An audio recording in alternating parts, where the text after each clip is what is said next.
বন্ধুরা, আজ আমি ঠাকুর শ্রীরামকৃষ্ণের কিছু অমৃত কথা পাঠ করব। যদি আপনাদের ভালো লেগে থাকে তাহলে আমার চ্যানেলটি আপনারা সাবস্ক্রাইব করে দেবেন। স্বামী তুরীয়ানন্দ বলছেন, অত্যধিক দৈহিক কিচ্ছতা এবং দেহের যে কোনো ক্ষতিকর সাধন তামসিকতা থেকে সৃষ্টি হয়। লোকে বলতে পারে যে ঠাকুর মাটিতে মুখ ঘষে কিচ্ছতা করে নিজের শরীরকে কষ্ট দিয়েছেন, কিন্তু তিনি তখন ভাবমগ্ন ছিলেন। ঈশ্বরের প্রতি তার ব্যাকুলতা এত তীব্র ছিল যে তিনি তখন জগৎ ও নিজেকে সম্পূর্ণরূপে ভুলে গিয়েছিলেন। স্বামী তুরীয়ানন্দ বলছেন, ঠাকুরের সামনে ধ্যান করতাম, আমি অনুভব করতাম আমার মেরুদণ্ডের ভিতর দিয়ে যেন কুণ্ডলিনী শক্তি উপরের দিকে উঠছে, দেহটা যেন মরুভূমি। তারপর গুরু ভগবানের পবিত্র নাম দিলেন, আর সেই শক্তিতে দেহ মরু উদ্যান সুন্দর উদ্যানে পরিণত হলো। আমার জীবন প্রথমে লক্ষ্যহীন ছিল, কিন্তু ঠাকুরের সংস্পর্শে এসে আমার জীবনের আদর্শ লাভ করলাম। ঠাকুর প্রার্থনা করতেন, মা, আমার এই ছেলেরা যেন আধ্যাত্মিকতায় আমাকে ছাড়িয়ে যায়। সর্বশাস্ত্রের সার গীতার উপদেশগুলির উপর আমি অনেক ধ্যান করেছি। স্বামী তুরীয়ানন্দ বলছেন, ঠাকুর বলতেন, শরীরের চিহ্ন দেখলে সব টের পাওয়া যায়।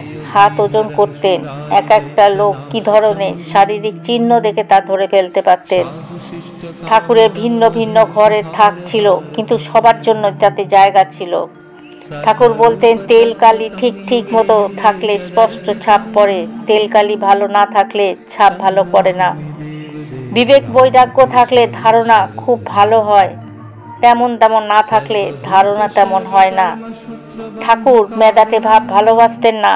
স্বামীজি সম্বন্ধে বলতেন, দেখ কি পীরের ভাব, যেমন মনে হয় অমনি বদ্ধপরিকর।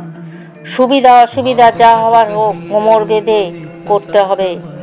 যাই হোক না কেন করব, এ ভাব থাকলে মহাবিপত্তি যা তোমাকে গ্রাস করবে বলে মনে করেছে, শেষে দেখবে তারাই তোমার বন্ধু হয়ে কাজ করে দিয়ে যাচ্ছে। তবে আন্তরিক চেষ্টা করা চাই।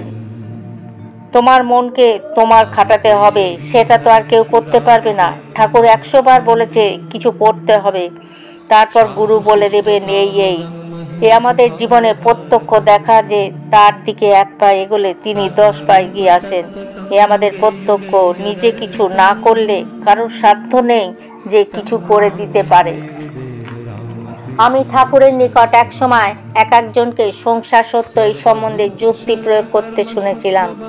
সব শুনে ঠাকুর বলেছিল, রাম, সাদা কথায় বলো না কেন যে তোমার এখনো আমরা রম্বল খাবার ইচ্ছা আছে।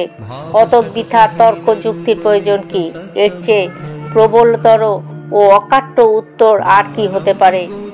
বাস্তবিক ভিতরে আসক্তি থাকলে সংসারে ত্যাগে ভয় হয়, কিন্তু যে ভাব গোপন করে সংসার আসক্তি ত্যাগ না করেও ভগবান লাভ হতে পারে, এই কল্পনা করা মানুষের অন্তর্নিহিত স্বাভাবিক দুর্বলতার পরিচয়, ভিন্ন আর কিছুই নয়। সত্যই ভগবান, অসত্যই মায়া। সত্যকে ধরে থাকলে সব হয়। ঠাকুর শিবনাথকে ঠাট্টা করে বলেছিলেন, তোমার এত ঠিক মাথাওয়ালা, তবে তুমি মিথ্যা কও কি রূপে? আমার বেহেট বলো। ঠাকুর বলছেন, আমাকে তুমি বেহেট বলো, কিন্তু আমার মুখ দিয়ে কখনো মিথ্যা বেরোয় না। কালীঘাটের হালদার পুরোহিত একবার ঠাকুরকে লাথি মেরেছিল, পাছে ঘটনা প্রকাশ হলে লোকে হালদারের কোনো অনিষ্ট করে, এই জন্য ঠাকুর এই ঘটনা গোপন করতে ইচ্ছা করেছিলেন।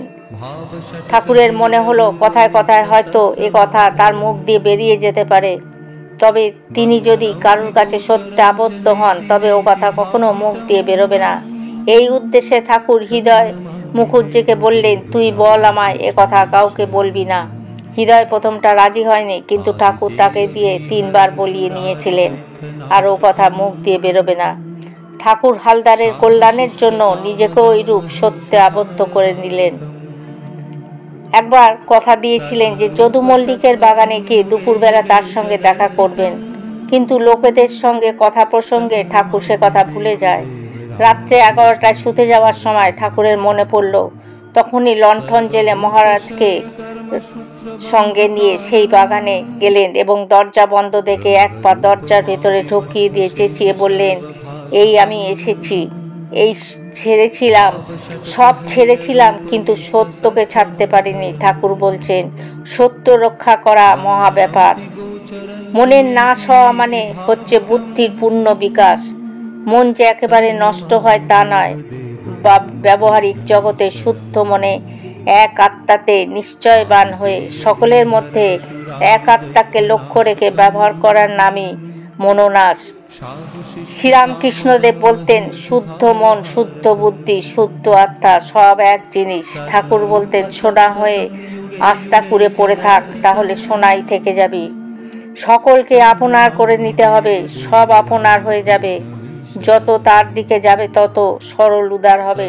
ঠাকুর সরলতার প্রতিমূর্তি। ভক্তের ভগবান প্রীত হন, আবার রুষ্ট হন। ঠাকুর বলতেন, যার অভিমান আছে তার দিকে চাইতে পারি না। যারা নির্বাণ না নিয়ে ঈশ্বরের দিকে গেল তারাই ঈশ্বর কোটি। ঠাকুরের দুই ভাব আছে। কোনো সময় তিনি বলেছেন, বহুটুক ভালো লাগছে না, রূপটুক ভালো লাগছে না, সব কেটে দিচ্ছেন। কালিও ভালো লাগছে না, মন অখণ্ডে লীন হয়ে যাচ্ছে। আবার কখনো রূপ না হলে তার চলে না, বলছেন, চাইনে মা তোমার নিরাকার, তোমার ব্রহ্মজ্ঞান। যে খালি নিরাকার দর্শন করেছে এবং তাতে লয় হয়ে গেল, সব বাদ দিয়ে সেও একঘেয়ে। জ্ঞানীর ভয় আছে, পাছে জন্মাতে হয়, পাছে অজ্ঞানে পড়ে যায়। সাকার খেলোয়াড় কিছুতেই ভয় করে না। সে খালি সাকার রূপ দর্শন করেছে, সেই অখণ্ড সচ্চিদানন্দ ভাবাতীত ভাব দেখেনি। সেও একঘেয়ে, যেমন গোড়া ভক্তেরা। ভগবান লাভ হলে সব সাধন ভজন পিছিয়ে পড়ে থাকে। ঠাকুর বলতেন, বিবাহ সম্বন্ধ ঠিক হলে নারী স্বামী লাভের আশায় সুন্দর সাজগোজ করে চুল বাঁধে এবং গয়না দিয়ে নিজেকে আকর্ষণীয় করে তোলার চেষ্টা করে। তারপর বিয়ের পর স্বামীকে পেলে আর বসনভূষণের প্রতি অত আদর থাকে না বা প্রয়োজন থাকে না। বন্ধুরা, আজ আমি পাঠ এখানেই শেষ করলাম। জয় ঠাকুর, জয় মা।